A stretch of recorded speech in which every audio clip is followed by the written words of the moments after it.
यहाँ पर पर्वत, पहाड़, नदियां, पेड़, पौधे, जानवर, हर चीज को पूजा जाता है। हर किसी का इष्ट देवता है, कुल देवता है, ग्राम देवता है। ये सब के बाद गाय देवता है, वानर देवता है, गंगा माँ है, सभी लोगों को हमारे यहाँ भगवान के रूप में पूजा गया है। इसीलिए ये बहुत इजी हो जाता है मानना कि सही में 33 करोड़ देवी देवता हैं। बट ये 33 करोड़ का टर्म आया हमारे अथर्ववेद, ऋग्वेद, यजुर्वेद और उपनिषदों में लिखे त्रयस्त्रिंशति कोटि वर्ड है पैंथियज्म। पैंथियज्म के मानी सब कुछ खुदा है, और आम हिंदू ये मानता है कि सब कुछ खुदा है। पेड़ खुदा है, सूरज खुदा है, चांद खुदा है, इंसान खुदा है, सांप खुदा है। मुसलमान ये मानते हैं कि सब कुछ खुदा का है। पेड़ खुदा का है, चांद खुदा का है, सूरज खुदा का है, इंसान खुदा का है, सांप खुदा का है। तो जो अहम फर्क आम हिंदू और आम मुसलमान में है कि आम हिंदू कहता है कि सब कुछ खुदा है, और आम मुसलमान कहता है सब कुछ खुदा का है। ये अहम फर्क सिर्फ का है। अगर इस का के फर्क को मिटाएंगे तो हिंदू और मुसलमान एक हो जाएंगे। और इस फर्क को कैसे मिटाया जा सकता है? जिस तरीके से कुरान में लिखा है, सूरह इमरान सूरह नंबर 3 आयत नंबर 64 में, तालो इला कलिमतिन सवाइम बैना बैनकुम, आओ उस बात की तरफ जो आप और हम में यकसा है। सबसे पहली बात, अल्लाह नाबुद इल्लल्लाह, कि हम सिर्फ एक खुदा की इबादत करें। अभी हम तहकीक करेंगे कि हिंदू मजहब की किताब में खुदा का तस्वुर क्या है। हिंदू मजहब में एक अहम किताब है जिसका नाम है उपनिषद। जब हम पढ़ते हैं Chhandogya Upanishad, chapter number 6, section number 2, verse number 1, उसमें लिखा है एकम एविदित्यम। ये एक संस्कृत श्लोक है जिसके मानी है खुदा एक है, ईश्वर एक है, दूसरा नहीं है। लिखा है श्वेताश्वतर उपनिषद में, अध्याय नंबर 6, श्लोका नंबर 9 में, नाचस्य कसिज जनिता न चदीपा। उस ईश्वर की कोई वालदेन नहीं है, कोई रब नहीं है। ईश्वर के कोई वालिद नहीं है, कोई वालदा नहीं है, ईश्वर के ऊपर कोई नहीं है। लिखा है श्वेताश्वतर उपनिषद में, अध्याय नंबर 4, श्लोका नंबर 19 में, न तस्य प्रतिमा अस्ति। उस ईश्वर की कोई प्रतिमा नहीं है। प्रतिमा एक संस्कृत लफ्ज है जिसके मानी है अक्स। उस ईश्वर की कोई प्रतिमा नहीं है, कोई अक्स नहीं है, कोई फोटोग्राफ नहीं है, कोई पेंटिंग नहीं है, कोई पोर्ट्रेट नहीं है, कोई बुत नहीं है, कोई मूर्ति नहीं है, कोई स्टैच्यू नहीं है, कोई स्कल्पचर नहीं है। लिखा है न तस्य प्रतिमा अस्ति। उस ईश्वर की कोई प्रतिमा नहीं, कोई अक्स नहीं, कोई फोटोग्राफ नहीं, कोई पेंटिंग नहीं, कोई पोर्ट्रेट नहीं, कोई मूर्ति नहीं, कोई बुत नहीं, कोई स्टैच्यू नहीं, कोई स्कल्पचर नहीं। और हिंदू मजहब में सबसे ज्यादा पढ़ी जाने वाली किताब है भगवत गीता। भगवत गीता में लिखा है अध्याय 7,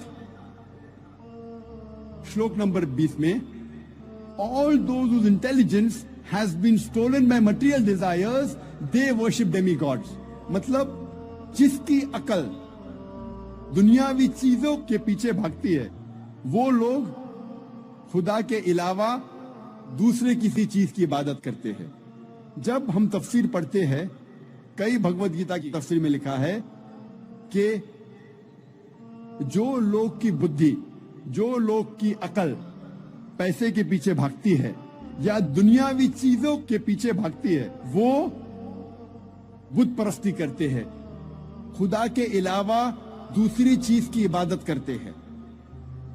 लिखा है भगवत गीता में अध्याय 10, श्लोक नंबर 3 में, वो लोग जानते हैं कि मैं लाफानी हूं, वो लोग जानते हैं कि मैं जन्म नहीं लिया है और मैं सारे आलमीन का मालिक हूं। हिंदू मजहब में सबसे ऊंची किताब है वेद। अगर वेद और दूसरी हिंदू मजहब की किताब में टकराव होता है तो हमें मानना चाहिए वेद। वेद हिंदू मजहब की सबसे ऊंची किताब है। जब हम वेद पढ़ते हैं, इसमें लिखा है यजुर्वेद में अध्याय नंबर 32 श्लोक नंबर 3 में, न तस्य प्रतिमा अस्ति, उस ईश्वर की कोई प्रतिमा नहीं है। जैसे मैंने कहा, प्रतिमा एक संस्कृत लफ्ज है जिसके मानी है अक्स, फोटोग्राफ, पेंटिंग, पोर्ट्रेट, बुत, मूर्ति, स्कल्पचर। न तस्य प्रतिमा अस्ति, उस ईश्वर की कोई प्रतिमा नहीं, कोई अक्स नहीं, कोई फोटोग्राफ नहीं, कोई पेंटिंग नहीं, कोई पोर्ट्रेट नहीं, कोई बुत नहीं, कोई मूर्ति नहीं, कोई स्कल्पचर नहीं, कोई स्टैच्यू नहीं। लिखा है यजुर्वेद में अध्याय नंबर 40 श्लोक नंबर 8 में कि ईश्वर पाक है, उसका कोई अक्स नहीं। लिखा है यजुर्वेद में अध्याय नंबर 40 श्लोक नंबर 9 में, अंधात्म प्रविशन्ति या असंभूति उपास्ते। अंधात्म मतलब अंधकार, प्रविशन्ति मतलब दाखिल होना, असंभूति मतलब वो चीजें जो नेचुरल है, जो कुदरती है।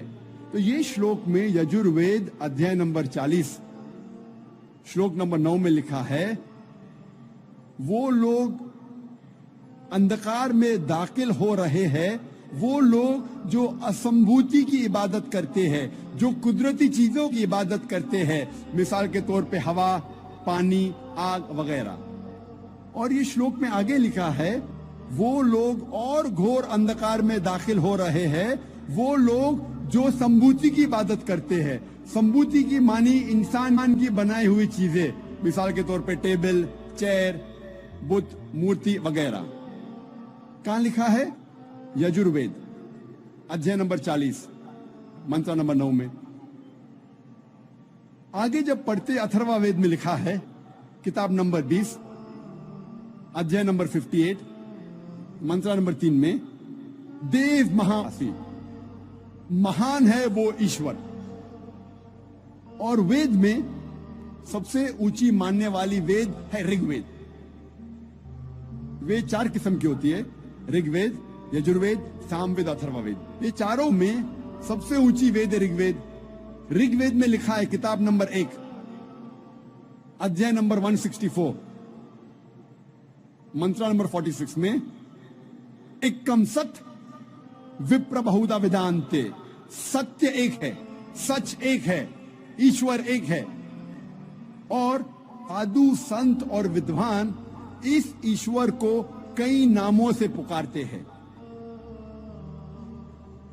ये पैगाम फिर से दोहराया गया है ऋग्वेद में किताब नंबर 10 अध्याय नंबर 114 मंत्र नंबर 5 में।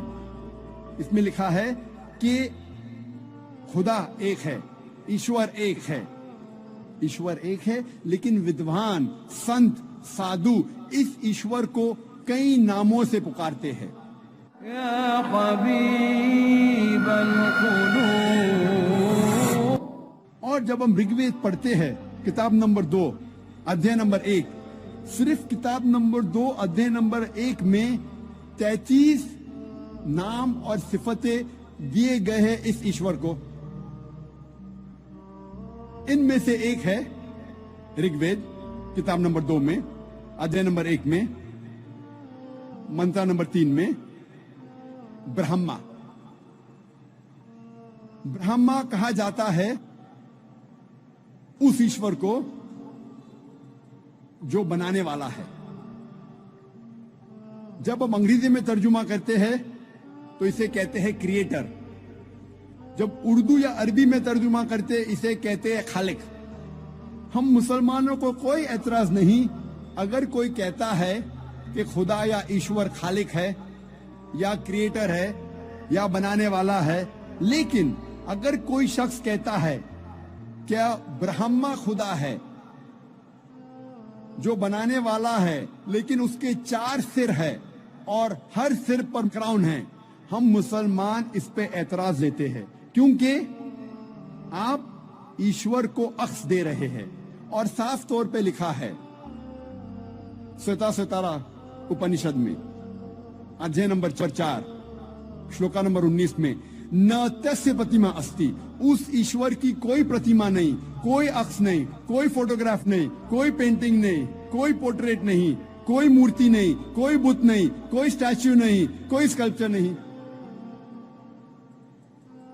एक और सिफत या नाम ऋग्वेद किताब नंबर 2 अध्याय नंबर 1 मंत्र नंबर 3 में दिया गया है, वो है विष्णु।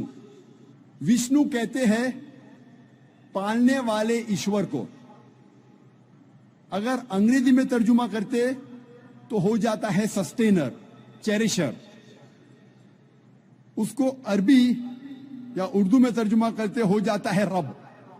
हम मुसलमानों को कोई एतराज नहीं अगर कोई कहता है कि खुदा या ईश्वर रब है, सस्टेनर है, चेरिशर है, पालने वाला है, लेकिन